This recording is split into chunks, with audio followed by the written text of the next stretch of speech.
बच्चों, आज के इस वीडियो में हम टॉपिक कवर करेंगे significance of photosynthesis and factor affecting photosynthesis.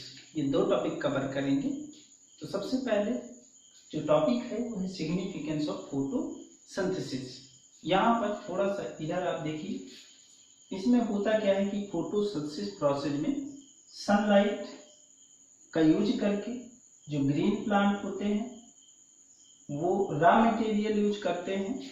कौन सा रॉ मटेरियल होता है? CO2 मतलब carbon dioxide and water, H2O जिसे बोलते हैं।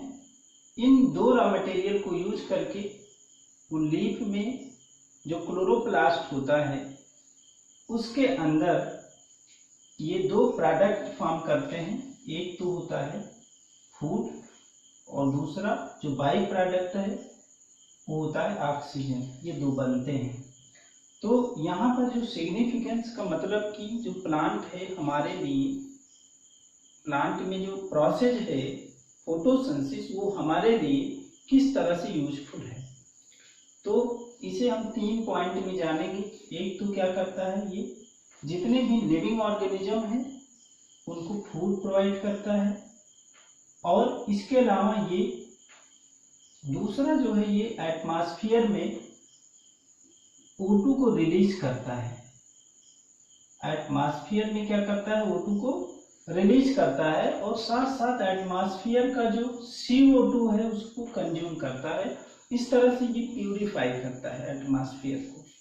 इसके अलावा जो प्लांट हैं, मिलियंस ईयर्स एगो जो प्लांट अर्थ क्रस्ट में दब गए थे, उन्हीं के थ्रू क्या हुआ है कि different type of fossil fuel like coal, petroleum और नेचुरल गैस का फॉर्मेशन हुआ है इनसे, प्लांट और एनिमल से। तो हम सिग्निफिकेंस में देखेंगे 3 पॉइंट्स जो फोटोसिंथेसिस प्रोसेस हमें देता है। वो कौन से हैं? Provide food for all living organism. Photosynthesis process है वह सभी लिविंग ऑर्गेनिज्म के लिए फूड प्रोवाइड करता है। सेकंड जो है, photosynthesis process purify the atmosphere.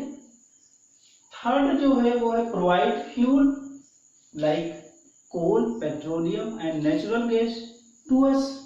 तो ये 3 सिग्निफिकेंस आपको याद रखना है। अब हम देखेंगे फैक्टर अफेक्टिंग फोटोसिंथेसिस। यहाँ पर फैक्टर अफेक्टिंग फोटोसिंथेसिस का मतलब ये है कि वो कौन से फैक्टर हैं जो फोटोसिंथेसिस प्रोसेस की जो रेट है उसको इंक्रीज करते हैं या फिर डिक्रीज करते हैं। इस हेडिंग के अंतर्गत हम ये पढ़ेंगे। तो there are 2 factors which affect the rate of photosynthesis. तो यहाँ पर कौन से हैं? Internal, external factor. जो फर्स्ट है external factor and second internal factor. ये 2 फैक्टर्स हैं। एक्सटर्नल फैक्टर के अंतर्गत जो आते हैं light, carbon dioxide, temperature and water. ये 4 पॉइंट आपको याद रखना है। लाइट में अगर हम देखें तो लाइट की जो क्वालिटी होती है उसको हम देखते हैं। थोड़ा इसमें समझने वाली चीज है, याद रखना है आपको।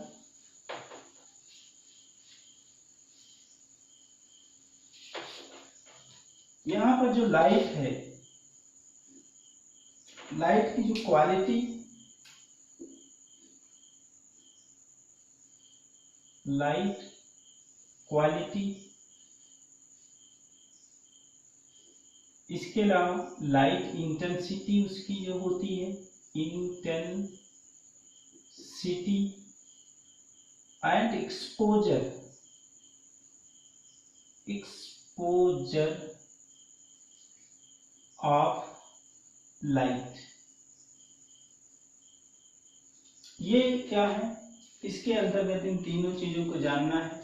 लाइट क्वालिटी में अगर आपको पता है कि जो विजिबल स्पेक्ट्रम होता है, सनलाइट से जो रेज आती हैं कौन कौन सी हैं? अल्ट्रावायलेट, विजिबल और इंफ्रारेड, ये 3 होती हैं, जिसमें से जो फोटोसिंथेसिस प्रोसेस के लिए यूजफुल लाइट होती है वो होती है विजिबल रेज या विजिबल स्पेक्ट्रम। तो वही उसी लाइट को क्या करता है क्लोरोफिल एब्जॉर्ब करता है, ट्रैप करता है और फूड का फॉर्मेशन करता है।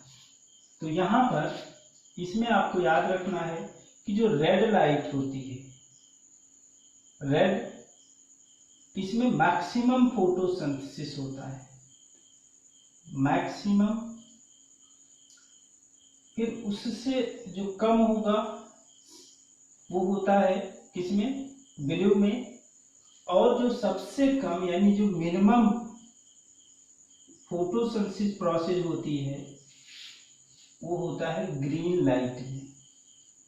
ग्रीन लाइट के स्पेक्ट्रम में क्या होता है, सबसे मिनिमम, या ये कह सकते हैं कि नो फोटोसिंथेसिस टेक्स प्लेस, क्योंकि जो क्लोरोफिल होता है वह ग्रीन लाइट का एब्जॉर्प्शन नहीं करता है।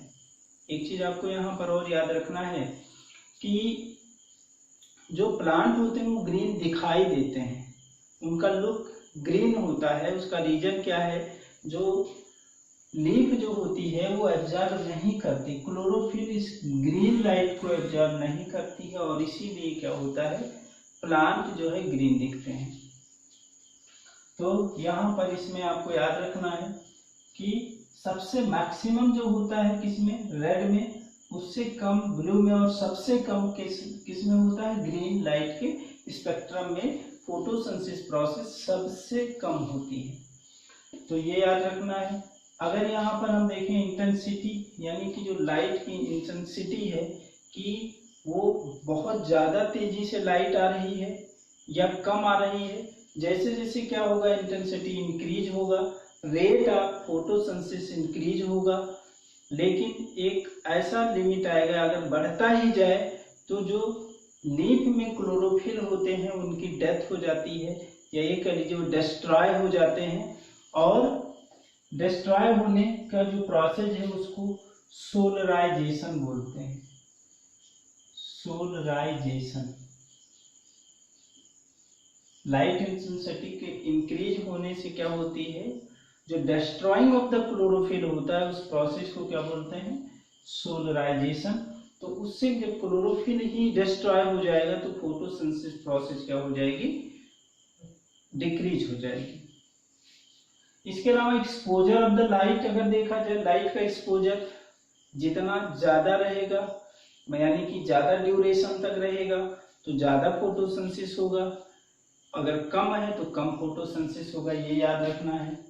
अब हम लोग देखते हैं कार्बन डाइऑक्साइड, CO2 जो होता है एटमॉस्फेयर में इसका परसेंटेज 0.03% होता है। And this one, that is the carbon dioxide, is the raw material for photosynthesis. अगर इसका अमाउंट बढ़ाया जाए, मीन्स एटमॉस्फेयर से ही प्लांट लेते हैं, इसका अमाउंट अगर इंक्रीज होगा तो क्या होगा, जो रेट ऑफ रिएक्शन है, रेट ऑफ फोटोसिंथेसिस जो होगा वो इंक्रीज होगा। और अगर इसका जो परसेंटेज है, इसका जो अमाउंट है, अगर 10 to 15 टाइम इंक्रीज किया जाए तो ये काफी तेज हो जाएगा, मतलब बहुत तेजी से फोटोसिंथेसिस प्रोसेस होगी। लेकिन अगर इसका अमाउंट और बढ़ा दिया जाए, इसका अमाउंट मीन्स कार्बन डाइऑक्साइड का अमाउंट ज्यादा और ज्यादा हो जाए, तो जो रेट ऑफ फोटोसिंथेसिस है वह डिक्रीज होने लगेगी। नेक्स्ट हम लोग देखेंगे टेम्परेचर। टेम्परेचर भी एक इम्पॉर्टेंट फैक्टर है किसके लिए, फोटोसिंथेसिस प्रोसेस के लिए। बहुत कम जो टेम्परेचर होता है या बहुत ज्यादा टेम्परेचर, दोनों में फोटोसिंथेसिस प्रोसेस नहीं हो सकती है। जैसे जैसे टेम्परेचर इंक्रीज होगा जो फोटोसिंथेसिस प्रोसेस होती है वह इंक्रीज होती है।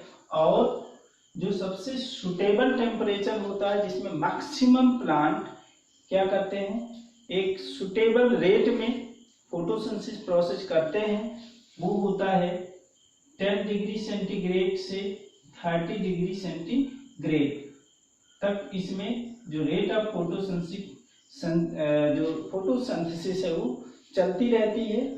इससे ज़्यादा होने पर फोटोसिंथेसिस प्रोसेस इंक्रीज तो होगी, लेकिन फिर वह क्या हो जाएगी, फिर डिक्रीज होने लगेगी। उसका रीजन क्या होता है, जो फोटोसिंथेसिस प्रोसेस में डिफरेंट टाइप ऑफ एंजाइम होते हैं, रिक्वायर्ड होते हैं, वह एंजाइम डिनेच्योर हो जाते हैं। और डिनेच्योर अगर हो जाएंगे यानी खराब हो जाते हैं, अगर खराब हो जाएंगे तो जो फिर फोटोसिंथेसिस प्रोसेस नहीं हो पाएगी। तो जो सुटेबल टेम्परेचर है किसके लिए, फॉर द फोटोसिंथेसिस, वो है 10 degree centigrade to 30 degree centigrade. अब नेक्स्ट हम देखेंगे वाटर। वाटर भी क्या है, जिस तरह से कार्बन डाइऑक्साइड एक रॉ मटेरियल है, in same way water also raw material for photosynthesis. और चूंकि आपको पता है इस वाटर को प्लांट जो होते हैं वो रूट के थ्रू एब्जॉर्ब करते हैं, रूट के थ्रू एब्जॉर्ब करते हैं। जो भी वाटर ये एब्जॉर्ब करते हैं रूट के थ्रू, उसका केवल 1% ही यूज होता है किसमें, in the process of photosynthesis. तो जनरली होता क्या है, वाटर की जो डिफिशियंसी होती है वह नहीं हो पाती है, लेकिन कुछ प्लांट जो होते हैं जहां पर वाटर डिफिशियंसी होती है, ऐसे रीजन में ग्रो करते हैं, वहां पर वाटर डिफिशियंसी के कारण क्या होगा, उनमें जो स्टोमेटा बंद हो जाते हैं, जिससे CO2 की सप्लाई भी नहीं हो पाती है एटमॉस्फेयर से, और इस तरह से जो फोटोसिंथेसिस प्रोसेस होती है वो अफेक्टेड रहती है। रेट ऑफ रिएक्शन क्या होता है, रेट ऑफ फोटोसिंथेसिस जो होता है वो डिक्रीज हो जाता है। तो ये था एक्सटर्नल फैक्टर। अब हम देखते हैं इंटरनल फैक्टर। इंटरनल फैक्टर में जो प्लांट बॉडी के अंदर जो होते हैं वो क्या करते हैं, वो भी रेट ऑफ फोटोसिंथेसिस को अफेक्ट कर सकते हैं। क्या है इसको देख लेते हैं। Number, size, age, orientation of the leaves, mesophyll cell and chloroplast. अगर लीव्स का मेसोफिल सेल लीफ के अंदर ही होती है, क्लोरोप्लास्ट मेसोफिल के अंदर होता है, अगर इनका नंबर कम हुआ तो फोटोसिंथेसिस कम होगा, क्योंकि क्लोरोप्लास्ट कहाँ मिलेगा, मेसोफिल सेल में, और मेसोफिल सेल कहाँ मिलती है, लीव्स में मिलती है। तो इनका नंबर, और ये चीज आपको ये भी पता है, क्लोरोप्लास्ट जो होता है वो क्या है, site of the photosynthesis. It means photosynthesis takes place in the chloroplast. तो क्लोरोप्लास्ट का नंबर अगर कम होगा या मेसोफिल सेल का नंबर कम होगा, लीव्स का नंबर कम होगा, तो फोटोसिंथेसिस प्रोसेस भी क्या होगी, कम होगी। इसके अलावा उसकी साइज छोटी, लीफ की साइज छोटी है तो मेसोफिल सेल भी कम होंगे, क्लोरोप्लास्ट कम होंगे, प्रोसेस कम होगा। जब बड़ा है तो ज्यादा होगा। इसके अलावा एज, अगर लीफ थोड़ा ज्यादा पुरानी है तो प्रोसेस कम होगा, यंग लीफ है तो उसमें प्रोसेस तेजी से होगा। नेक्स्ट वन हम देखेंगे इंटरनल CO2 कंसंट्रेशन। जो इंटरनल CO2 कंसंट्रेशन है, अगर CO2 का कंसंट्रेशन लीफ में प्रेजेंट होता है, मतलब जैसे जैसे अमाउंट बढ़ेगा CO2 का, प्रोसेस जो होगा रेट ऑफ फोटोसिंथेसिस वो इंक्रीज होगा, अगर कम है तो क्या होगा, डिक्रीज होगा। And last one amount of the chlorophyll. Amount of chlorophyll भी एक फैक्टर है, इंटरनल फैक्टर है, क्योंकि आपको पता है जो क्लोरोफिल होता है, this one is responsible for trapping of the sunlight. Sunlight को ट्रैप करता है। अगर इसका अमाउंट कम होगा तो फोटोसिंथेसिस प्रोसेस भी क्या होगी, कम होगी। तो यहाँ पर आपको जो याद करने वाली चीज है वो क्या है, फैक्टर अफेक्टिंग फोटोसिंथेसिस में आपको ये याद रखना है एक्सटर्नल फैक्टर कौन से हैं और इंटरनल फैक्टर कौन से, पॉइंट याद रखना है। इसके अलावा किस लाइट में फोटोसिंथेसिस प्रोसेस सबसे ज्यादा होती है वो होगा रेड लाइट, और सबसे कम किस में होती है, ग्रीन लाइट में होती है। या CO2 का कंसंट्रेशन एटमॉस्फेयर में कितना होता है, तो 0.03% होता है। ये चीजें याद रखना है। फिर हम एक नए वीडियो के साथ फिर मिलेंगे। Thank you.